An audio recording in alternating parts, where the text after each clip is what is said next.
But so everyone can accept the recording. That is wonderful. And Isabella, do you want to read the attendance or just assume that you can?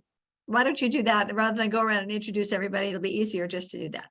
Thank you. Okay, no problem at all. All right, Chair Ann Malik. Here.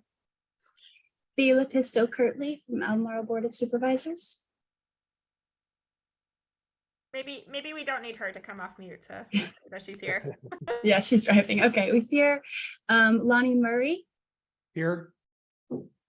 Lloyd Snook. Here. Michael Payne.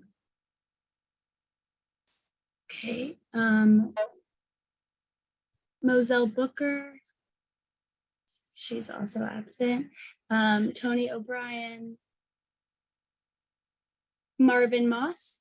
Here. Dale Herring. Here. Abby Heflin. Alex Vidales. Here. Steve Morris. Soil and Water Conservation District. Oh, he just popped into the meeting room. Angus Murdoch. Here. Did you hear me? Yes. Okay. And Jason Halbert. He just connected his audio. We're just taking attendance, Jason. You'd like to. Okay, wonderful. That is everyone. Great. So where it says Greg is really Steve. Okay, I got it now. Got it. I'm easily confused, so I want to make sure I stay on the program. Thank you, everyone. And we do have a quorum. So first on our agenda, it would be to adopt our agenda by motion. Are there any changes or corrections to the agenda that need to be made before we adopt it? And I don't see any hands waving or people yelling, so I will accept a motion to adopt the current agenda. So moved. And a second?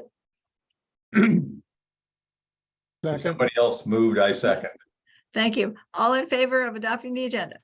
Aye. Aye. Thank you, everyone. Aye. All right, we are charging on. Next is comments from the public. And so limited of 3 minutes per speaker. Are there any members of the public who wish to address us this afternoon on any topic having to do with water?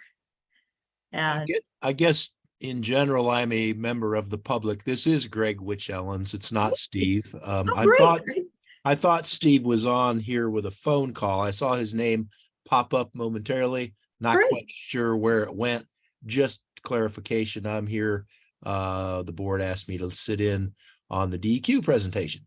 well, we're very glad to have you here. Thank you. And please come back again. Anyone else? All right, then we will go charging right along. Isabella, let me go back to my agenda here. And are there corrections or additions to the April 14th meeting minutes that were circulated earlier? And if no one has any of those, then may we have a motion to approve?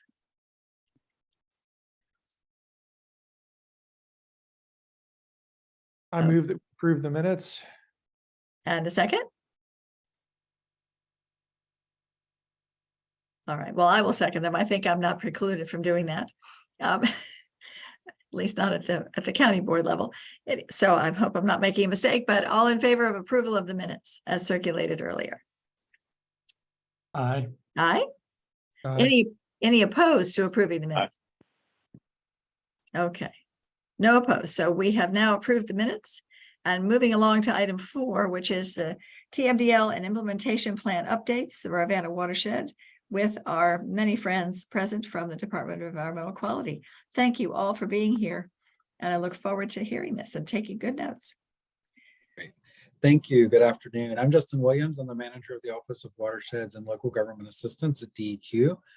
We joined today presenting along with Madison Whitehurst, who is our NPS data and project coordinator as well within the Watersheds program.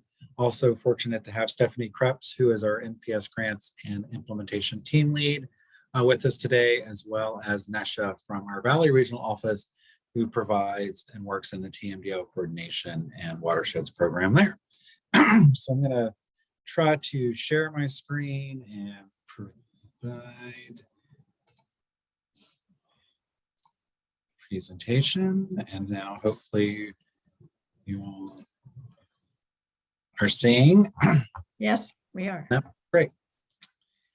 So I just wanted to kind of start off a little bit, and then I'll be turning it over to Madison by providing a little bit of watersheds overview, how we do what we do in terms of looking at water quality impairments and improvements in various watersheds across the state, what that process looks like overall, and then talk about TMDLs before Madison talks about implementation, both planning and funding. Obviously, this is a continuous process, as you can see there. We have a monitoring and assessment program that's overall part of our water planning division. And obviously the goal there primarily is to identify impaired streams. That's through a consistent network of monitoring and sampling throughout the Commonwealth to identify those streams and then make assessments based on water quality standards. Where we do have impaired streams, that's where we move to our TMDL process, identifying point and non-point source loads. And then ultimately for our non-point source components into our implementation planning and our 319 funding. And of course, there's monitoring that continues throughout this process, and we continue to evaluate throughout as we both assess and work to improve through TMDL and implementation. So in terms of just what we do with water quality monitoring and assessment in that first component, here's some numbers for you. This all comes from the integrated report, which we publish annually, consistent with our Clean Water Act requirements, where we identify and look at streams and water bodies throughout the Commonwealth. So during, I'm sorry. We're still on the opening screen. I just want to make sure that if you were talking about numbers and we're supposed to be seeing them, we're not. Okay, let me. May have to catch up here. Yes, I can do it, I think. Are you seeing? Got that? We saw that one. Okay, so you've already talked about that. Okay, good. And then now let me see. I'm now going to a third slide with numbers. Are you seeing? Yep. Great, awesome, thank you.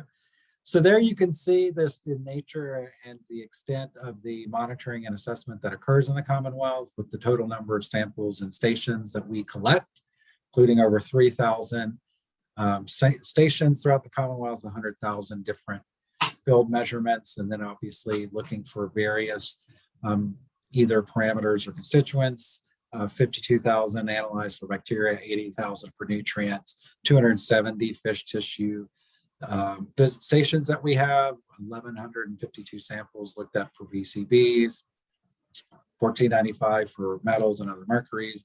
We have 1,100 plus biological stations. Then we do 3,137 microbenthic sampling events each as well, looking at that health.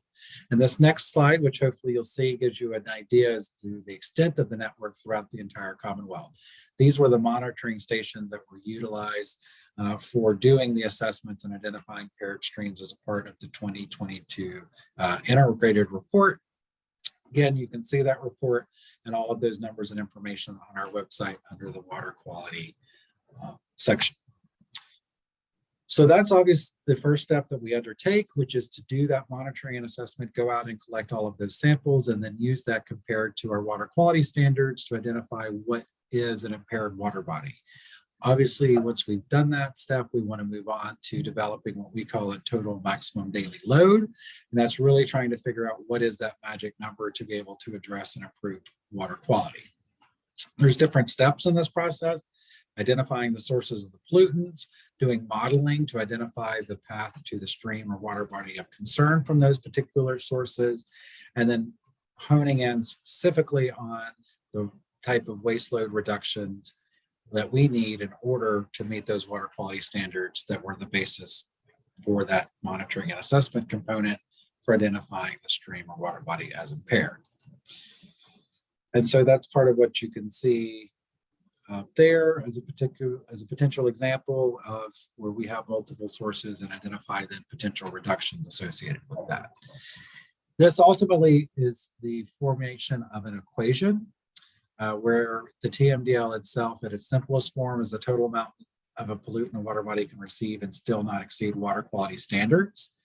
That is made up of a waste load allocation, a load allocation, and what we identify as a margin of safety. That is to make sure that through this modeling effort, we've addressed sufficiently those allocations to meet water quality standards based on those numbers generated. So the waste load allocations and the load allocations ultimately are what ends up splitting out into our non-point source identified as load allocations or waste load allocations that ultimately get carried forward into an NPS or VIPDs rather permit. And our load allocations are then carried forward, and we talked about by Madison in our implementation planning. TMDLs are required by both federal and state law, and sometimes can have multiple phases to them depending upon what the constituent or the impairment of concern is. If there's a benthic impairment, that is where we're looking at the health of the stream based upon the benthic life. That would have multiple phases, both including looking at a stressor analysis. That's where we identify the pollutants that might be driving that impairment or be the stressor for that benthic concern, and then move based on those pollutants into a TMDL, or if it's a bacteria or metal TMDL, move into those phases that I described. And so this kind of breaks down a little bit more into the steps that we go through in terms of characterizing the watershed, accounting for both those point and non-point sources, as I mentioned, looking at those potential model loadings, calculating those reductions, and then allocating that and using that margin of safety as we both determine what should be in a waste load allocation to go into a permit, as well as be carried forward for load allocation and implementation planning. This gives you an idea of the status of TMDLs in the Commonwealth of Virginia. This resource as well is available on our website and materials that we produce for water planning. You can see in green, those are watersheds with a completed TMDL. The blue, which is a vast portion of the map, is those watersheds with an approved TMDL, meaning that for green, we've gone through the process, but they may be awaiting final EPA or state water control board approval. Blue have gone entirely through the process. The orange are the areas that we will continue to focus on, and I'll talk about some of that with our prioritization and steps for TMDL work. And then white portions are those without a 303D impairment listing, meaning we didn't identify them as being impaired and therefore would not need a TMDL to correspond with those water bodies. This is the priorities that we've identified statewide, and then we'll talk a bit about your all's watershed next. We do this twice every other year. This is also part of that integrated report that I mentioned, that we provide both an opportunity for identifying impairments as well as our priorities for where we're going to focus TMDLs based on those impairments and areas that do not have one. And there is an opportunity in that process and integrated report for public feedback as well. You can see, though, this is the statewide map covering the priorities for the next 2 years. But I think a particular interest would be, this is a bit of more of a snapshot of the Rivanna River watershed. This identifies both the watershed, the impaired streams, including those that are impaired with a TMDL or where a TMDL might be needed. And then some of the areas where there is either an existing TMDL or planned TMDL to address additional impairments. You can see that more specifically here. So this is the watershed impairments that we've identified to work on with the next 5 years from 23 to 28. And that includes both specifically an upcoming TMDL development in 25 to 26 and 27 to 28. This TMDL development component, as well as the water monitoring and assessment piece, is done overwhelmingly out of our regional offices. And as I mentioned, Nesha's on the call.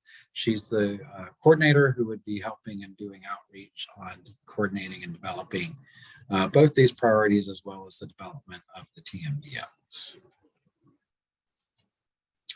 So after TMDLs, and we have one in place, next would come implementation. I'm going to turn it over to Madison, who will talk to you all about that and our funding.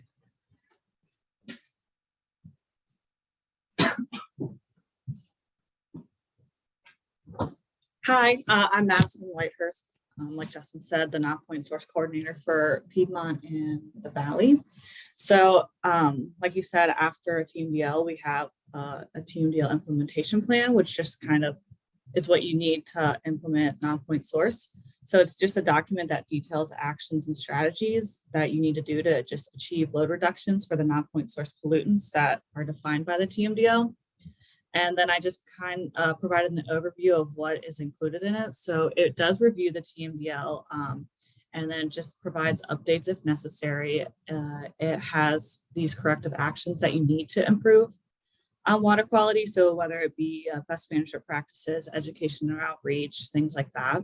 Then there's a cost benefit analysis just to look at what is the best implementation and compared to costs that could be done for the area.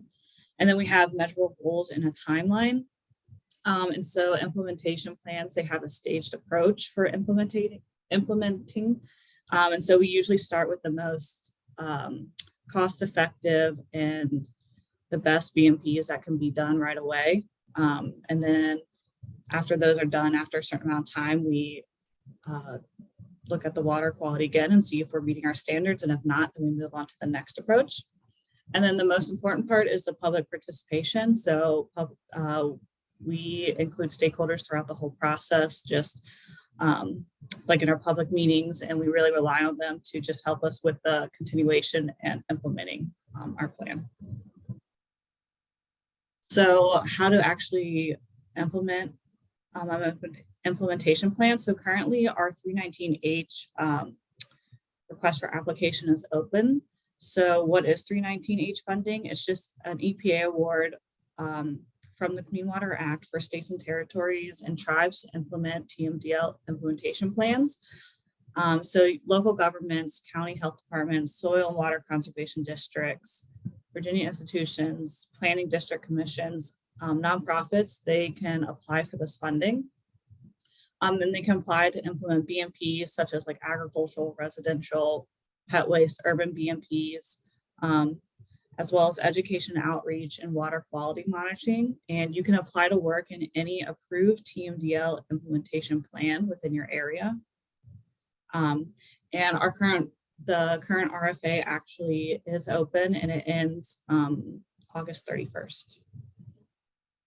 And then I just provided a little area, a snapshot of the Rivanna River watershed. So there's currently one approved IP, and it's the Moores Creek IP, which can be included in the RFA right now. And then I'm actually just starting the North Fork Rivanna IP. I just put in, so the first public meeting will be held September 20th. And if anyone wants to, I have a list of contacts, but if anyone wants to be included or added, feel free to reach out to me. I can send you the location and the details. It should be posted. The public notice should be posted very soon with all the other information needed.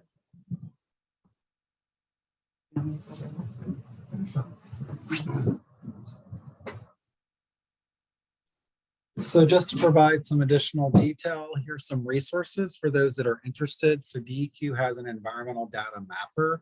So this is a GIS system in which you can go in and actually identify those impaired streams and zoom in, look at where we have TMDLs, IPs, and so forth, as well as get additional environmental data that DEQ collects. We have various sections on our website for all of the facets of the water cycle that I spoke about, with monitoring and assessment all the way through non-point source management. And certainly if you have questions, particularly around the 319 funding and implementation work, we have a general email, npsgrants@deq.virginia.gov. You can reach out to, and we can provide additional information on that 319 component. So I know we presented some good information through that water cycle, hopefully, and specifically some of the work going on in the watershed, but happy to open it up for questions. And certainly if there's interest in that public meeting, here's Madison's email and contact as well, if folks want to reach out and get signed up to be included on notifications for that IP. But happy to take any questions you all have. Well, thank you. While others are pondering, I'll jump in with one. Sure. And that is does DEQ have any involvement in water testing for PFAS? So there is some work and some activities going on around looking at PFAS under our water quality program around monitoring and assessment. I'm not as familiar with that. I'm not as familiar with any particular work maybe in your watershed, All right, but happy if you reach out to follow up with that group and can share that information. that very I- good. Thank you. And as usual, and it's not any criticism, but there's always a tricky process to learn when these NOFAs and other things hit the street. Because of course, if the deadline is August 31st, we're pretty much out of luck. So how do we do this? Do you have a list of people to notify in July saying in August, I mean, to the Rivanna River Basin Commission, for example, is a notice sent to agencies like that who would then say to their members, get ready because you have 2 months right now to finish this, to get this application in. How do we do a better job on that? Yeah, we certainly try to use different outlets for notification through the town hall system, through our communication system, which posts on social media. Through, as Madison mentioned, we tend to try to maintain list of contacts. DEQ also has a constant contact you can sign up for. I know we include notices for activities through that as well. Unfortunately, maybe we don't always reach everybody that we should or would hope to, but certainly we'll make sure that moving forward as we've got activities, not only in your watershed, but as opportunities arise to include a contact at the River Basin Commission and make sure you all get included in those kinds of notices. Thank you. I do find town hall completely overwhelming, so I'm sure I missed it and that's on me, but thank you. There's a lot going on. There's a lot of work. And I know, unfortunately, sometimes things can get lost in the shuffle. We're always interested to see and work with more partners, especially around implementation. So happy to have more specific discussions around both the RFA process and any of that with interested organizations or individuals. Appreciate it. B, you have a question? Okay, yes, I do. Thank you very much, Ann. For Madison Whitehurst, you're mentioning possible grants funding, and one of the areas was for agriculture. How would that work? What would that look like? So I can speak to that. So Okay. within our implementation plans, there's often 3 sectors of areas that are identified as needing BMPs. That includes agricultural, Wait, BMPs? best management practices. So Got those it. types of activities that are needed to be undertaken to improve water quality. Those typically fall out into urban practices. Those would be things like pet waste stations and so forth. Right. Septic, so septic pump outs, septic repair, septic replacements, or agricultural, largely stream exclusions, along with buffers potentially. I know Greg's sitting in, he's one of our big 319 grantee manager folks. He's done a lot of work in ag and really uses it as an opportunity to supplement a lot of the funding that comes from DCR as well as here. But we're in the IP, and largely, especially if it's a bacteria impairment, for example, septic will end up being one of the areas, or ag as well, that we need practices. So that'll be in the IP. When we've got an IP in place, as you see here, for example, with Morris Creek, there's those ag practices in the IP. When we do the RFP, we can provide 319 funding to implement that ag work. So implementing stream exclusions and so forth. Okay, so how would that help, let's say a local ag farmer who wants to, regarding stream exclusions or buffers, how would this would provide money to? Yes, allow it's a them to cost do share that? program. So we provide funding to implement those practices on the farms. Very similar to, with some different conditions, but to what the work that DCR does as well already separately with providing funding for stream exclusion and similar work.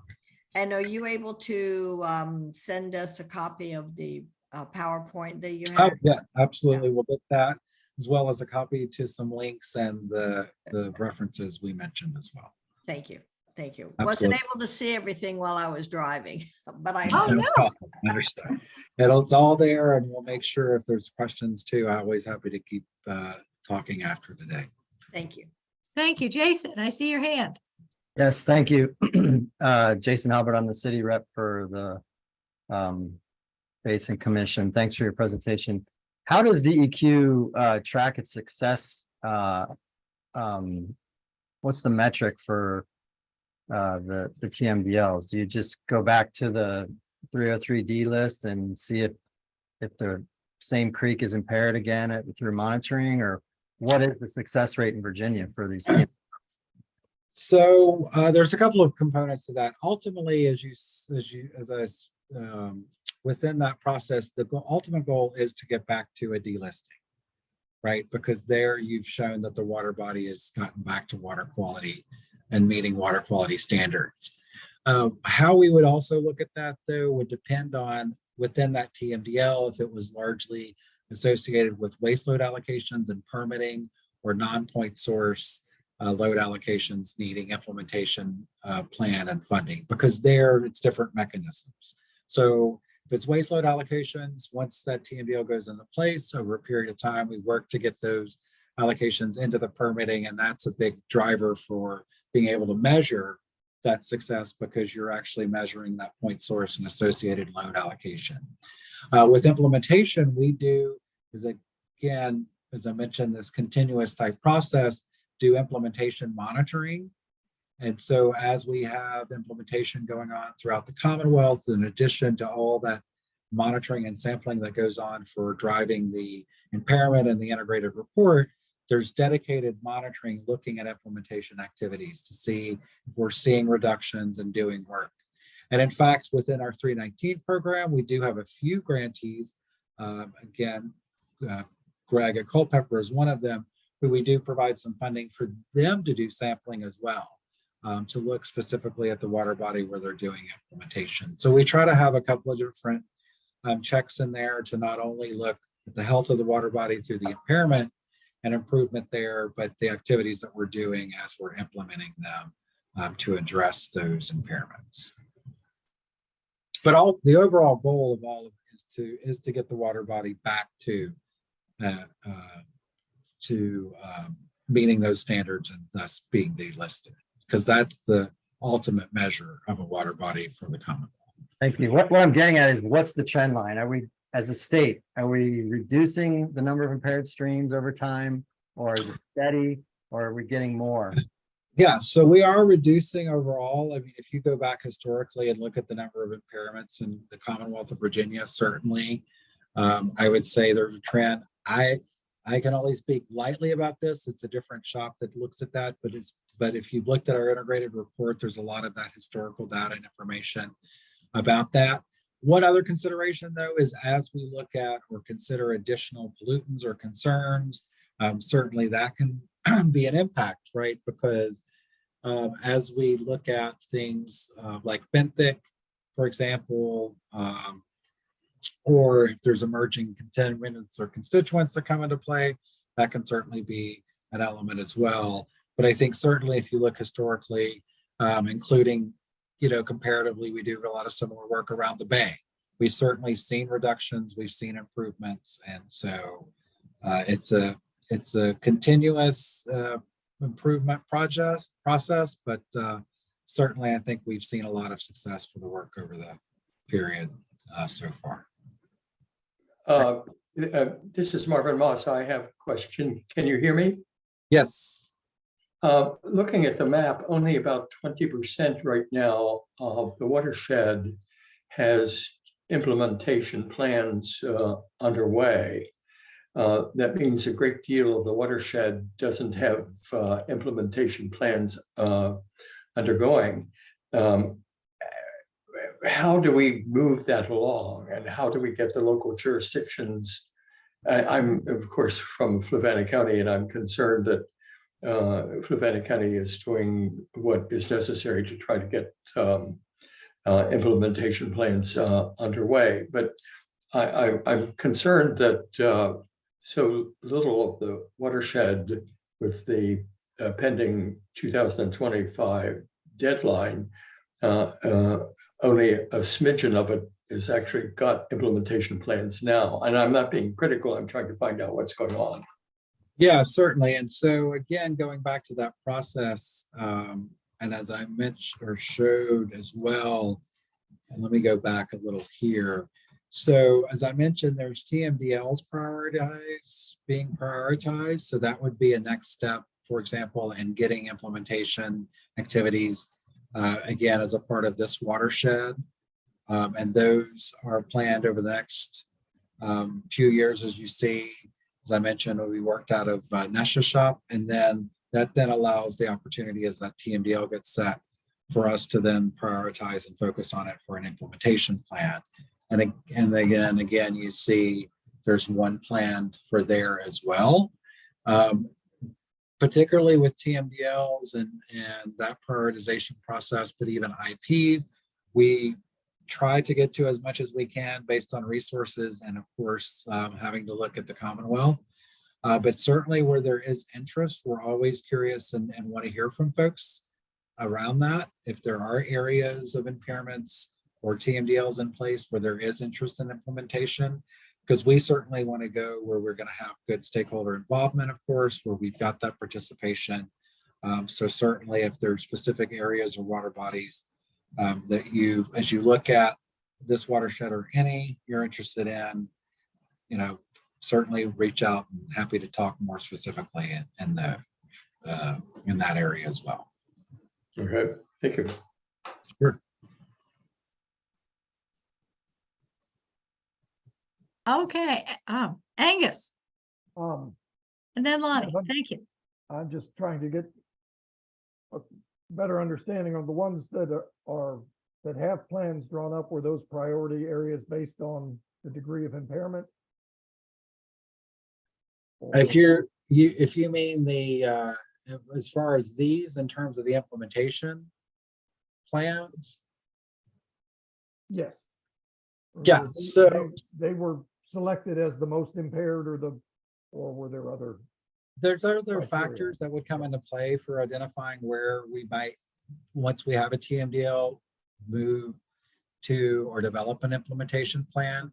Part of that would be what the underlying TMDL identified as sources. So if, for example, the impairment and the resulting TMDL showed that it was largely permitted sources, that would end up being done through waste load allocations and incorporated into permits. So we wouldn't focus on an implementation plan as much because there's not non-point source pollution there to be addressed in the implementation plan.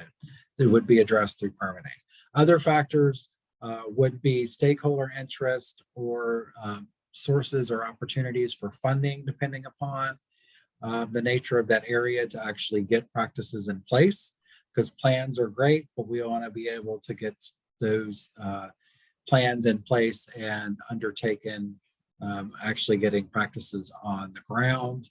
And the other thing I would point out is, particularly as across the Commonwealth, and as was mentioned with the work on the Bay, the 319 program and these implementation plans and the 319 funding we do certainly does provide tremendous value, but it's one piece of the overall Commonwealth approach to implementing practices and improving water quality. As I mentioned, a lot of activity had worked with DCR and the Soil and Water Conservation Districts to get ag practices in place. And so if you look, for example, at our cleanup report or our non-point source annual report, our Bay numbers, there's a lot of other practices as well going on beyond the IPs. And sometimes that might be a factor if there is a lot of implementation already. We're seeing improvements without a plan. Because of that, that might be a factor as well. So there's different components or factors that come into play when we look at targeting or planning IPs. And that's some of them. We certainly know there was and is and continues to be a lot of interest in the North Fork Rivanna. And so that's we're glad for that and look forward to moving forward with getting implementation plan in that area. You know what's particularly driving the concern in the North Fork? Is that benthic or bacteria or combination? So there's a combination there. The underlying impairments, there was a historical bacteria TMDL that was done, but then more recently as well, Valley and that group completed a TMDL looking at benthic impairment that was identified as well. And so now that really gives an opportunity in one IP to address both impairments, both underlying issues related to benthic and bacteria. And we also, in addition to that, and that benthic TMDL was more recent than the bacteria the last few years. So being able to piggyback off that along with the stakeholder interest certainly made that a priority for us to focus on. Thank you. Let's see, Lonnie, I saw your hand up, but I don't know where you went. Yes, there? I'm sorry, Okay. I took my hand back down, but yeah, could you walk us through the different kinds of impairments that qualify a stream for a TMDL? And also that's changed over the years, hasn't it? Yeah, so I'll go back and I think,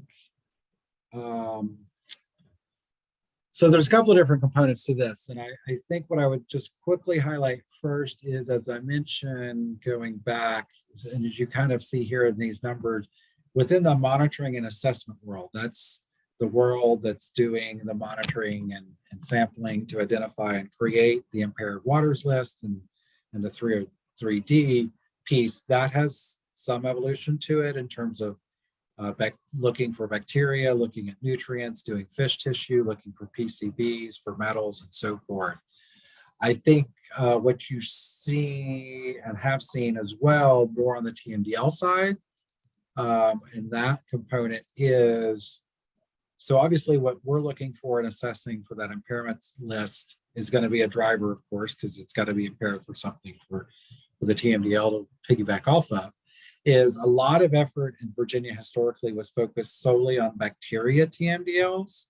And there's a lot of different reasons for that, including related to EPA involvement in getting TMDLs in place. And we have kind of evolved to not only now as well have and do bacteria TMDLs, but actually to emphasize benthic TMDLs, as well as we've been developing more recently like PCB TMDLs. So you're starting to see, or we've tried to shift and get to those other pollutants that might be driving or might be the basis for an impairment. And so while historically impairments could be based on bacteria or fecal, but they're also have been looking at benthic as a consideration or so forth, TMDL, we're trying to circle back and make sure we're getting to all those different as well. So that can kind of shift what types of TMDLs we're seeing with, like I said, mostly historically bacteria versus now bacteria, benthic, PCB, and so forth. We used to have sediment TMDLs. So what we've got is that's in our benthic realm.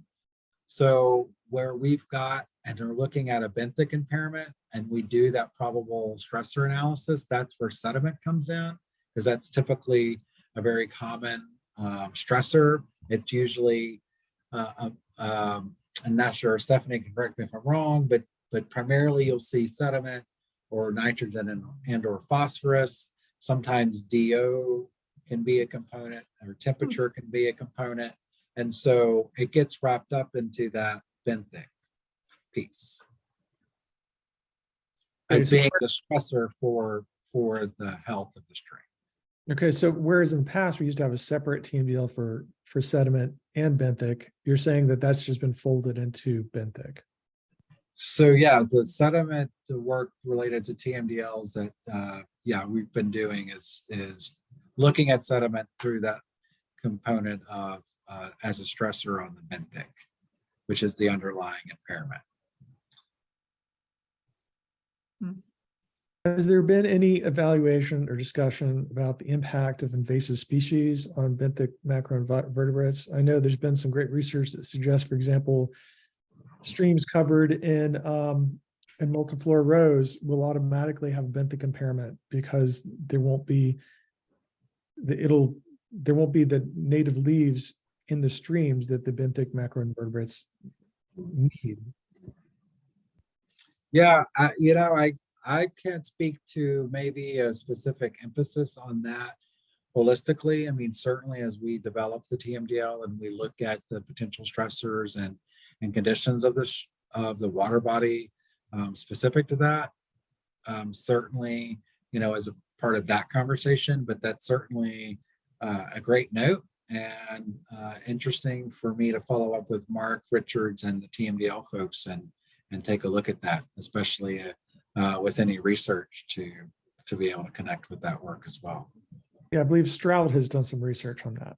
Mhm. So great. This is Nesha. Lonnie, we have looked at some of that when we do a benthic stressor analysis as well, because we look at the functional feeding groups of the bugs that are present. So, you're looking at shredders and scrapers and filters and so on, predators. So, we might see an absence of shredders, let's say, in a stream that maybe is dominated more by, an invasive species that's not going to create the same extent of leaf litter that you'd see from, native trees and shrubs. So that's certainly something we consider. I think that, we're looking for what we call the most probable stressor to develop the TMDL for. So, most often something else stands out beyond just invasive species where they do play a role. And certainly as we look more at temperature, I think we could see more of that too. But I think the hope is then that, these TMDLs will address multiple stressors, when you get to implementation too. Thanks. Other questions? I can only see a few, so wave your hands if you are putting your hand up. Okay, I will throw in a couple here just before you get away. Number one, totally off the program. Are the teacher kits still available? Do you all still hand those out to people to do testing at home? And I mean, I could never get a dissolved oxygen to ever work, no matter what. So there are limits. But I don't know if that's still going, and that's maybe something Nesha could bring if they're still available to her community meetings and try to, that I think would really encourage people to get interested and involved in something they could get their hands on. And I agree that the sediment is such an incredible problem around here with our new high velocity storms. And it just makes me cringe every time it rains 4 inches in an hour or 2 hours. And then I think, well, there goes 10 years worth of improvement that we've made in our streams, because it's all now channeling everything around. But I'm very grateful for the work that's coming on the North Fork. I think that will be very impactful, especially when 2 different counties share the river, and then there's drinking water, downstream for the city and all the communities downstream as well. So we want to be doing our best work along those drinking water bodies, that's for sure. All right.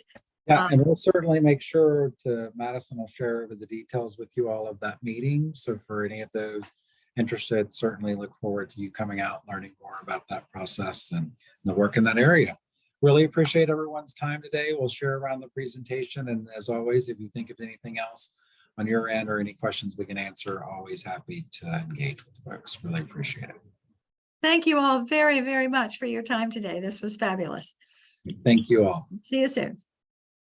All right, let's see. Let's go back to our, All right, on the agenda. Next, I'm going to punt because it says report from the chair nominating committee, but I'm going to ask Isabella to update on where we are on that. I know that we have people who have been invited to do it, and talk to us about the schedule there. Isabella, please. Yes, absolutely. So as part of the Rivanna River Basin Commission bylaws, prior to an election, the chair will nominate a nominating committee, which can choose one or multiple possible nominations for each member of the officers for the Rivanna River Basin Commission. So at this point in the schedule, Anne has chosen 3 different people to be a part of the nominating committee whose terms go into next year. And then at our next meeting, in the first meeting of 2024, the nominating committee will share their potential nominations. And if any members of the commission would like to include any other nominations, they're welcome to do that. But that's the role of the nominating committee, basically. So if Anne, you want to share who you appointed to be the nominating committee. Oh, boy. I know it was 3 people who were going on, and I think Jason was one, but now I'm drawing a blank on who the others were. I'm sorry. Well, you emailed me, Lonnie, and Angus. I don't There know. you go. Thank you, Jason. Wonderful. So you 3 are very capable, and I look forward to your work on that. Thank you so much for taking a little time to get us organized for next year. If anyone has input, you can contact the 3 of us or Isabella, and we'll take all the input we can get. Sounds wonderful. Thank you. So can we, well, I've noticed that ostensibly I'm treasurer right now, but there's not been a whole lot of work for the treasurer in the past years. So can we walk through what the current officers are? Yes, so I can pull up the bylaws if we want to just look at it from there, but the current officers are a chair, a vice chair, and a treasurer. Ann Malik is the chair, Dale Herring as the vice chair. And I will share the bylaws in the chat to everyone here. But the bylaws were put into place when the commission kind of had its own staff and an executive committee that kind of informed that staff. And as the TJPDC acts as the administrator for the finances to the RRBC, we are doing the financial tracking. And as part of trying to continue transparency between our staff and the members of the commission, we've been doing RRBC staff reports at the first meeting of each year to share progress on our funding and spending and our deliverables as part of the work program. And within the bylaws, you can see the roles of each officer. Some of those are not as current now with the current state of the RRBC being not its own nonprofit, basically, essentially. Yeah, so Annie, I would just raise the question is, do we actually need a treasurer anymore since they're acting as the fiscal agent? I will have to defer to somebody of more legal mind than that, but it would take an amendment of the bylaws, I would guess, which could be done in January with proper notice, et cetera, et cetera. I would just leave it in place in the event that we someday need the treasurer again. Let's just name it, even if it's titular. Okay, that's fine. Anyone out there knows that if you want a position that has at this point almost zero responsibility, that's your one. You just have to get to the bank to sign the card. Excuse me. Great. All right, well, we look forward to hearing back from our committee as they do their work and come back to us for the 2024 meeting, which is great. Let us jump on to staff updates. And the most important thing right off the bat is the RRBC annual conference. And Isabella has worked very hard to gather a terrific group of people together to talk to us. So take it away, lady. All righty, will do. I'll just share my screen. We are. Okay. Hopefully you're just seeing the intro slide to my presentation now. Okay, wonderful. Thank you all for your time. So yes, let's jump right in. At this point in the year, the main focus has been planning the annual meeting. And so just to share a few of the details, it will be on September 28th at the Albemarle County Office Building in Lane Auditorium. And the presentations will go from 9 to 12:30 p.m. We have registration free and open to up to 85 attendees with currently 16 registered and more outreach occurring this month and next. We're working with Albemarle County staff to secure a food truck that will be available for an optional lunch following all of the presentations at 12:30. And at this point, I'm meeting with them on Thursday to confirm and finalize, but it's looking like we will have a food truck provided by Little Manila, a Filipino food truck. So I think that'll be really yummy. And then we'll also have a short break where light refreshments, coffee, tea, fruit, muffins will be available. And then the focus of our conference will be on PFAS, which Anne had mentioned earlier. Do you have a question? I had to unmute. Thank you. I know there was some confusion. I have it on my calendar. I had it on my calendar for the 28th. Then I received something and switched it to the 29th. And now it looks like it's back to the 28th. So can we definitively say it's the Thursday, the 28th and not Friday, the 29th? Yes, it's Yes. Thursday, the 28th. And in my first email push, it included the 29th, and I sent a correction within like 40 minutes to include the 28th. So Right. I apologize about that. That's all right. I've been going back and forth, so no problem. It's listed on our website and on our Facebook page with the correct date and time, And I as don't- well as on the Eventbrite. So Yeah. hopefully that will clarify some things. Okay. And we'll send out another reminder to all of the attendees or the invitees that receive that email with the correct date as well to confirm that. But we'll have perspectives from local, state, and federal experts on the regulatory landscape, the landscape of testing for their prevalence in the environment. And I will share the Eventbrite link in the chat right after this presentation for anybody that's interested in registering to attend. And a little bit more about why we're talking about PFAS at this year's conference.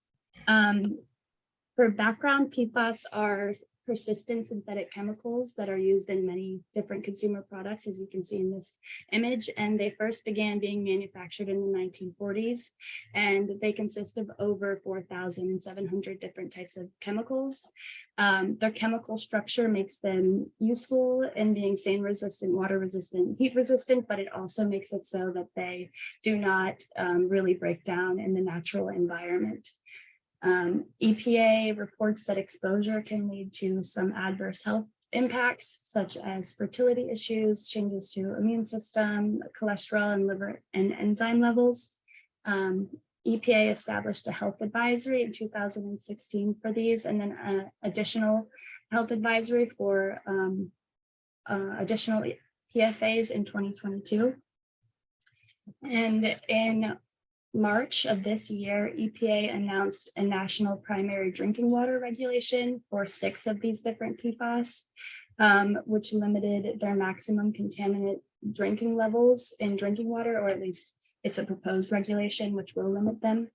And they've anticipated that they'll finalize this regulation by the end of 2023, which would then in turn give public drinking water systems 3 years to be in compliance with these maximum contaminant level goals. And so given that more regulation is likely to occur before the end of the year and that there are negative health and environmental impacts, ensuring that the Rivanna watershed is equipped to understand these regulations, the funding sources that are available to address PFAS, and how other areas have worked to limit PFAS is why we're talking about this now. We've already seen some shifts to the Virginia legislation to address this. The Virginia General Assembly and Governor Youngkin signed HB 2189, which establishes requirements for certain industrial users discharging to publicly owned treatment works to test for PFAS, which began on July 1st of this year. And I'll also follow up in the chat with some links that share the proposed drinking water regulations from EPA, some frequently asked questions to the proposed regulation, and then DEQ's PFAS sampling dashboard, which is sampling for occurrence of PFAS in soil, fish tissue, as well as surface water. Our speakers will have 5 different speakers. First, we'll have Zach Schaefer, who is the Senior Administrator to EPA's Assistant Administrator for the Office of Water. And he'll be sharing about the regulatory updates from EPA and progress on their end of things. From the Virginia Department of Health, we'll have the Deputy Director of Public Health Engineering in the Office of Drinking Water. And VDH is currently undertaking phase 2 of a monitoring and occurrence study to collect additional data on the occurrence of PFAS in specifically Virginia's drinking water supplies. And they're trying to help determine the fiscal impact of PFAS and support rulemaking for those maximum contaminant level goals. We'll have Mike McEvoy from the Western Virginia Water Authority, who has recently seen in the past year one PFAS known as Gen X within their drinking water supply, as well as the Roanoke River. And they've been working with the state and EPA to address this problem, although the regulation is still not in place, so there's no mandatory action taken. They're just concerned about the health and environmental impacts. So they have since installed the only approved treatment mechanism to remove PFAS from the water system, which is known as granular activated carbon. So they'll share a little bit about the landscape there, the community response, the treatment, and the actions that they've been taking to correct this. The Rivanna Water and Sewer Authority will share on their testing process and updates on their findings. In July, 2 different types of PFAS, PFOA and PFOS, were detected at the Northern Rivanna Water Treatment Plant above the maximum contaminant level goals. They've also since adjusted their infrastructure to include the granular activated carbon. So they'll share more on that. And then to end on what's happening in the way of solutions, we'll have James Moneymaker from DEQ with the Clean Water Financing and Assistance Program, which is an important funding source for clean water projects in the Commonwealth. But recently, DEQ has announced an additional $10.8 million in funding to address specifically emerging contaminants such as PFAS. So they'll provide an overview of that funding source, the types of eligible projects that can be applied for, and the technical support available to help with the solutions. Great. So just as an overview, the presentation will go in the order that I just explained the speakers. We'll have 2 presenters joining virtually, and then a short break at 10:40 for refreshments. And we've invited the Green Grannies to come and serenade us for about 5 minutes during that break. So we'll see if they're able to join. I think that'll be a fun interruption. And then it's also worth noting that we will save question and answers for a final panel discussion. I will be collecting questions from the audience throughout all of the presentations using the online tool Mentimeter. And in the end, Ann Malik, our chair, will serve as the moderator using questions from the audience from Mentimeter, as well as we'll pass around a microphone for everyone. And then we will be recording the meeting via Zoom, as we'll have 2 of our presenters joining virtually, but we won't be sharing the virtual link prior to the conference, because we'd like to encourage in-person attendance. But following the meeting, we'll share the recorded video via Zoom or via our website. And yeah. And then we have also recently confirmed, well, let me back up a little bit. So in previous years, as part of the Rivanna River Basin Commission conference, we've typically had some type of engagement activity, whether it's a river walk at the end or a community river float. And this year, as we're talking about sort of water quality and science of PFAS, while the Rivanna Conservation Alliance doesn't do testing specifically for PFAS, they do a lot of different water quality and stream health testing with the support of citizens from the community. And so they will be sharing an overview of their citizen science opportunities the afternoon of our conference from 5:30 to 7 through a separate registration, where I've shared it through our Eventbrite. This information about this workshop, but it'll be a separate registration link that all attendees are invited to sign up for if they're interested in it. But they'll provide an overview of their biological monitoring, their benthic or their bacteria monitoring, and then a new program that's occurring over the winter known as Salt Watch, where they'll be able to pass out the kits for people that attend the community workshop who can then test for road salts that have ended up in their local waterways. Yeah, since that's the monitoring program that occurs in the winter. So they'll be prepared for that, and we'll support this meeting by sharing the registration through our community outreach links, as well as with the local parks and recreation directors if they're interested in sharing that information.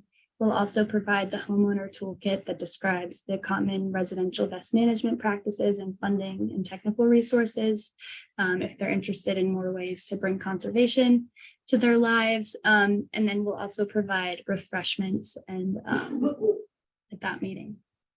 I saw that Bea raised her hand. Yes, sorry, Yeah. another question. No worries.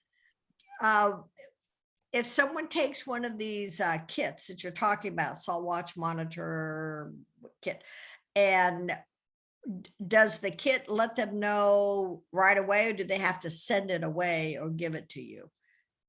So they'll actually be coordinating with the Rivanna Conservation Alliance on this, and I'm not exactly sure how that process goes, but at the community workshop, they'll be sharing what's involved to kind of be engaged in that process.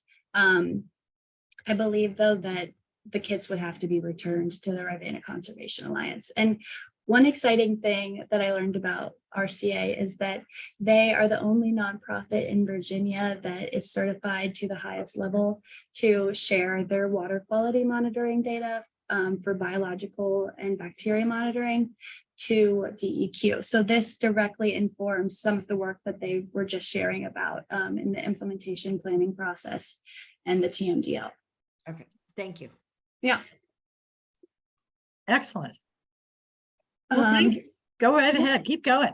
Okay, well, that actually concludes my update on the conference. So I'll pause for a moment here if anybody has any questions related to that or feedback. Conference questions. Get your registration here. Yeah. This is the 7th one, I think, and each one gets better and better. So thank you, Isabella, for your presentation here. This is great. Yeah. Okay, so I'll shift gears. Feel free to shoot me any questions along the way. But we've been considering developing standing meeting dates to provide more structure and predictability and avoid scheduling conflicts and allow for better planning and improved communication. So these are the 2 proposed times I have for future meeting dates in next year and in following years. I'd like to choose a time that works for everybody. So if you have any issues with these dates, please let me know. And what I was thinking was I'll share this information available on the RRBC website, as well as through a calendar hold for the next 2 years to all of our current board members. And if there's any shifts after elections of this year, I'll make sure to inform the new members. And then 2 weeks prior to the meetings, I will still send a reminder and include the agenda. If there's any changes or additions that you'd like to make to that, as well as just to inform you that we have the meeting coming up. Does anybody have any feedback or qualms with that? No qualms. Last year, when I first came on, Isabel and I met about trying to get some grants going, grant funding to do some projects to improve the situation in the Rivanna. And then my parents subsequently went in their health decline, and I was out of town for the latter half of last year. So I was unable to activate on the things we talked about. But given the presentation and the continual and increasing with PFAS, there's tons of unknowns about the pollution levels and the threats in our watershed, our drinking water. I think it's incumbent upon us at some level to try to do a little more and bring in some funding from the state or federal sources as we've done in the past. And I'm happy to re-volunteer to try to get something going, but I want to get a sense from the rest of the group that there's energy around that and desire to try to help coordinate localities and, you know, work on this together. Well, I, for one, think that is an absolutely splendid idea, because with the NIFWIF grant that got us started all those many years ago, there was an activity, sort of an example activity in every jurisdiction, which really did help to raise awareness for the populace in each one of those places. And as you say, everything is changing almost every day. So I really appreciate your volunteering to take the lead to dig around and see what might be available, and we can all pile in to help pull things together when you get that part. Thank you. Yeah, I think another piece to this too is it's not always just about the funding. For example, in terms of agriculture right now, we have a lot of funding, so much funding that it's actually going to be hard to spend it. So, you know, I think with some of the TMDLs that I've seen fail, be it Moore's Creek or ones that have not been doing so great, like the hardware, I think that a lot of it comes down to that TMDL process and making sure that the money for the grant to solve the identified problems is really the most effective use of that money. For example, in the hardware, the one thing we need the most, which is tree planting, it's not really part of it. So, you know, so we're spending, you know, we're struggling to get money spent on septic pump outs and these other things, but the very thing that actually is the biggest thing, that there are no buffers on those streams, the hardware. That's the one thing that's not adequately funded. And so, you know, once again, with Moore's Creek, there were probably other things that could have been the pet waste stations. That was an interesting thing to tackle. Was it the most effective? I don't know. But I think really thinking harder about how can we really effectively target money in ways that will benefit that maybe haven't been effective in the past. I wrote it down, Lonnie. That's helpful, and we'll definitely consider or continue that conversation. I just have one more piece to work through here on our future stakeholder advisory group meetings, and then we can open up to a larger roundtable discussion. I'm running. Thank you all very much. Yeah. Dale's in charge.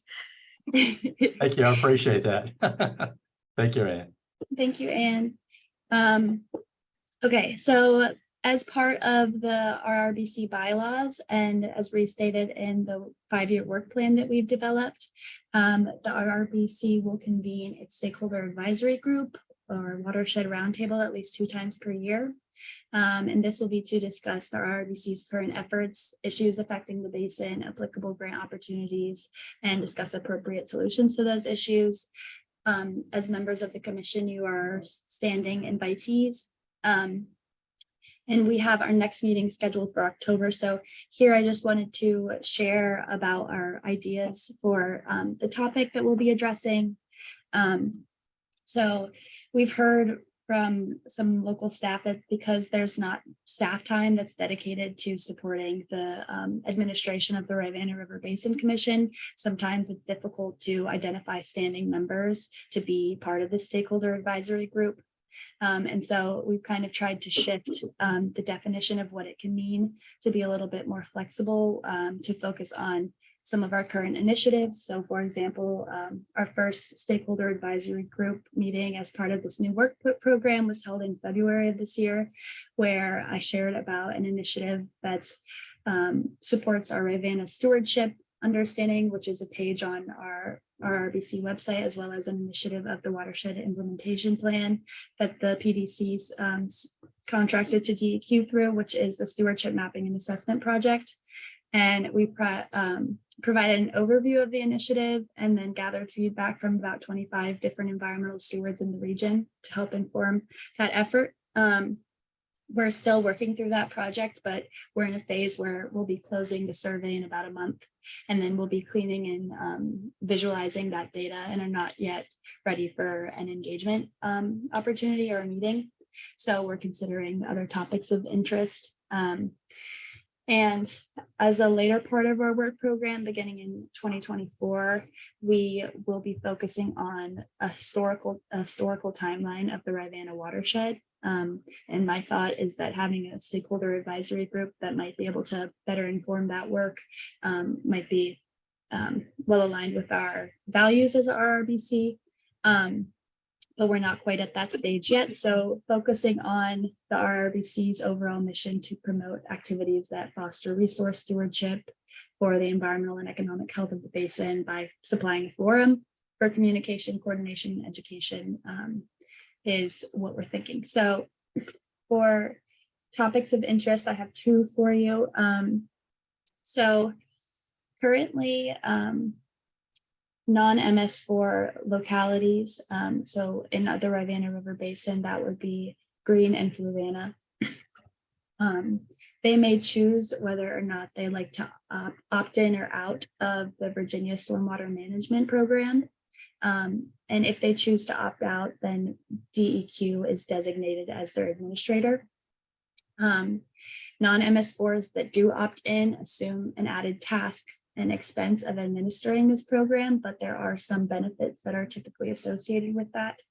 And so we were considering having a locality that opted into the program as a non-MS4 to share what were the considerations that informed that decision, what benefits do they see, what drawbacks do they see to having to administer this program. And just of note, there's 95 localities that are VSMP authorities in the state, and 58 of those are the MS4 localities, but there are 37 that are the non-MS4s like Fluvanna and Green that have actually voluntarily opted into that program. So there is some draw to it. And you can see in the map that's more center of the screen that the green are the local authorities that have opted in or are mandated to administer the VSMP. And then related to this and within the same topic, Albemarle is in the process of updating or developing a riparian buffer overlay district as part of their stream health initiative and to be more consistent with the Chesapeake Bay Preservation Act to protect and improve vegetation along rivers and streams. So the other map that I have here, more to your right, hopefully, is Virginia's coastal zone. And in that coastal zone, that is where provisions of the Chesapeake Bay Preservation Act have to be adopted by localities there. But Albemarle was actually the first outside of Virginia's coastal zone to adopt provisions of the Chesapeake Bay Preservation Act, such as this riparian buffer overlay district. They already had other provisions in some of their ordinances prior to this, but a planner there has offered to share updates related to developing this overlay district and could potentially share more insights into what has encouraged Albemarle to adopt additional provisions of the Chesapeake Bay Preservation Act into their local ordinances. And we would plan to invite local planners from each jurisdiction across the watershed, as well as planning commissioners, local board members, and anyone else that's interested to hear their updates and be a part of this discussion. And then our other topic, one of the options that we discussed earlier this year for the conference was considering the discussion on utility scale solar and the policy surrounding that. And while we didn't choose that for this year's topic, we could cover it during the stakeholder advisory group meeting with speakers from UVA's Weldon Cooper Center, who presented at our previous conference, but they consult localities across Virginia on these practices and policies. And they also have a toolkit with many different resources, such as funding opportunities and other tools like SoulSmart to support localities and decision-making related to solar policy. Virginia Tech has also recently announced that they'll be leading a study on utility scale solar's impact on stormwater. And this will be a 6-year process, but it could be interesting to hear an update from them.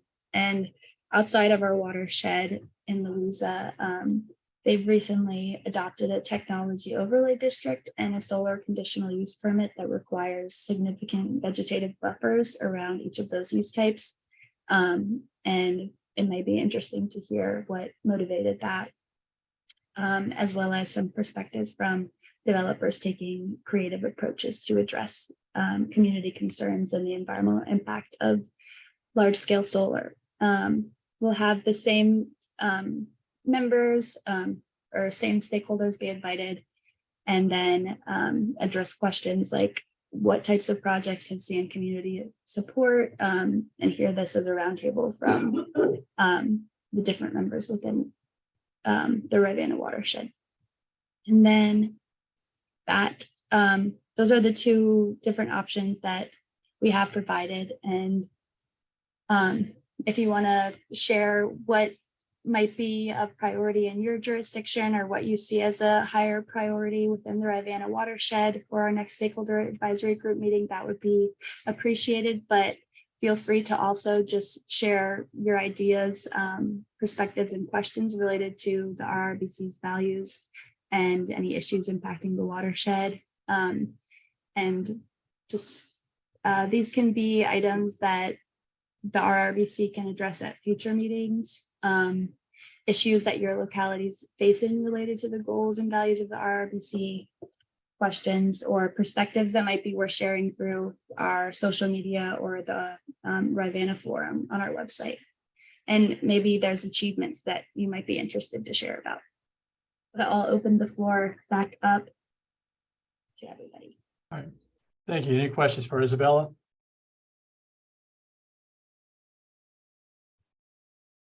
I just want to understand that the topics you listed, those are potential topics for the stakeholder meetings, and those are not yet scheduled. Is that correct? I didn't quite, I'm sorry if I missed it. Yeah, no worries. So the next stakeholder meeting is scheduled for October. I don't have a firm date yet, but I was kind of just hoping to, hear your input onto which topic might be of interest. And Isabella, people can email you after the meeting as well, correct? Absolutely. Okay.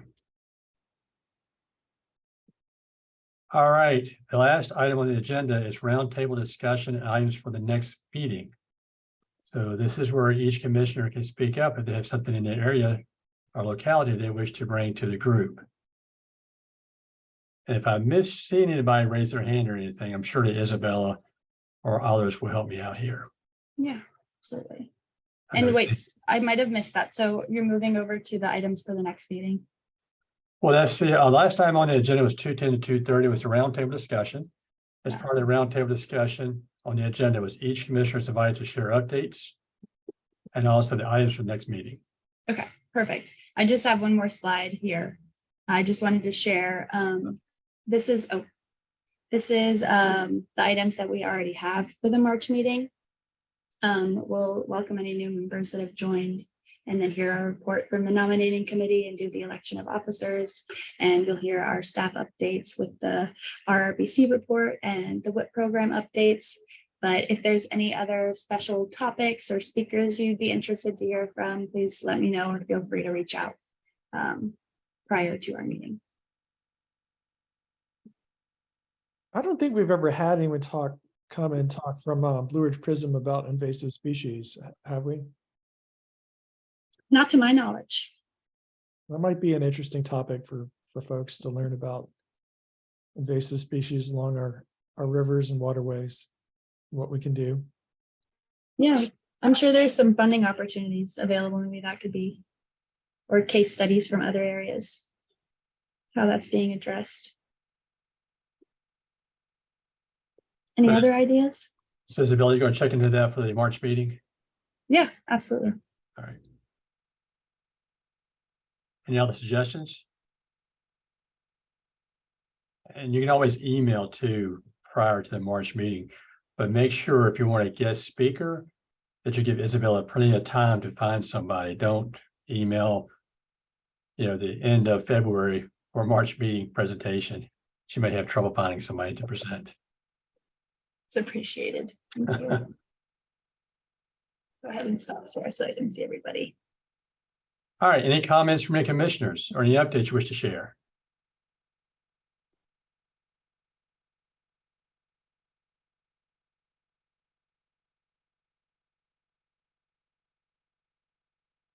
Everybody's pretty quiet. Isabella, thank you for the getting everything together today. I think the meeting was very informative. There were a lot of good questions concerning the TMDL presentation there.